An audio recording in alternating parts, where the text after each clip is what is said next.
Hello all, welcome to this session. In this session, I am going to show you how to create and display images on the web pages using HTML. In HTML, we have to use a tag name known as img tag for creating and displaying the images on the web pages. Here img stands for image. The full form of img in the img tag is nothing but image, and this is a self-closing tag. Self-closing tag. That means this img tag will not be having any separate closing tag. It will start here only and end here only. Okay.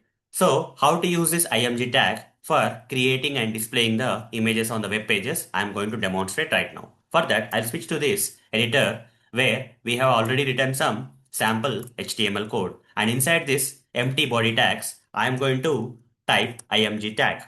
Now if I save this and go to the location where this HTML file is saved and right click on this HTML file and open this in any browser, you will not see any image on the web page. You see, do you see any image on the web page? No image is coming. Just by simply typing img tag here will not create and display any image on the web page. Here, just by providing the tag name is not enough. Along with the tag name, inside the tag, you have to specify some attributes. Okay? This is the first time I'm going to provide some attributes inside the tag. In HTML, the tags will also contain some attributes. This is a tag name, and in that, you can also specify some attributes. What are those attributes? If you want to really display some image here, then we have to provide the path of the image. Okay? Whatever the image that you want to get it displayed on the web page, the path of the image should be provided here. And for that, we have to use attribute name known as src attribute. The name of the attribute is src is equal to, in double quotes, you have to give the path of the image. What is the image that I want to get it displayed on the web page? That image path I have to give inside this src attribute value of that particular img tag. Okay, here not only the tag name is there, along with the tag name, inside the tag, we also have one attribute, extra attribute known as src attribute. Here inside the double quotes, I'm going to provide the path of the image. So here, I've collected one image already. I need to specify the path for this image. How to get the path for this image? In my computer machine, okay, the image is available at this particular path. Okay, just copy this path,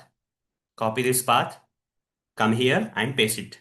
And again say backward slash and give the remaining, okay, at this folder path, under this folder with this dog and jpg file name and extension, we have that. Copy this.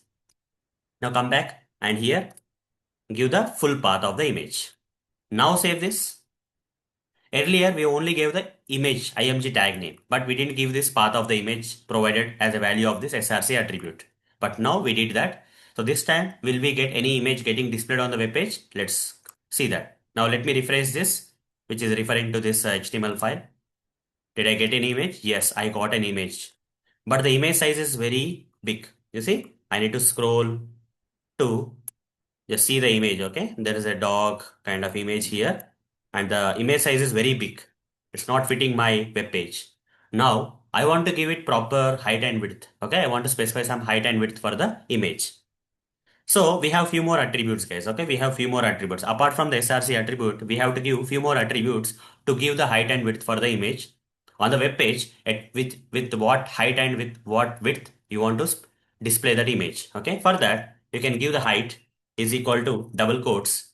Okay, height is equal to double quotes. Here you specify some pixels. Okay, height in pixels. Let's say I would like to give the height as 300 pixels. Let's see what will happen. Width also, width of the image also I need to give in pixels format. That also I'll specify 300. Now let me save this. And if I go here and refresh, what is happening? The image is getting displayed in the specified height and width. Apart from this src attribute in the img tag, we can also specify other type of attributes like height and width to specify the height and width of the images. So let's say we are okay with this height, but width I want to, the image looks like somewhat compressed, okay, in width. I want to increase the width. Let's say I'll give the width as 350. Let's see what will happen. Now refresh. Yeah, the image looks better right now. Okay, the image looks better right now. If you want to reduce the height and width, you can decrease the pixels here. Okay, fine. So here, how to create, how to create and display the image on the web page using the img tag. Just by specifying the img tag, it's not enough, guys. We have to specify the path of the image as a value to the src attribute, okay, of HTML. And here, to specify the height and width, we have to use height and width attributes. So how many attributes I have used in this img tag? I have used three attributes: src, height, and width. These are the three attributes. So hope guys you understood how to create and display the images on the web pages using HTML by using the img tag in HTML. So that's all for this session. See you in the next session. Thank you. Bye bye.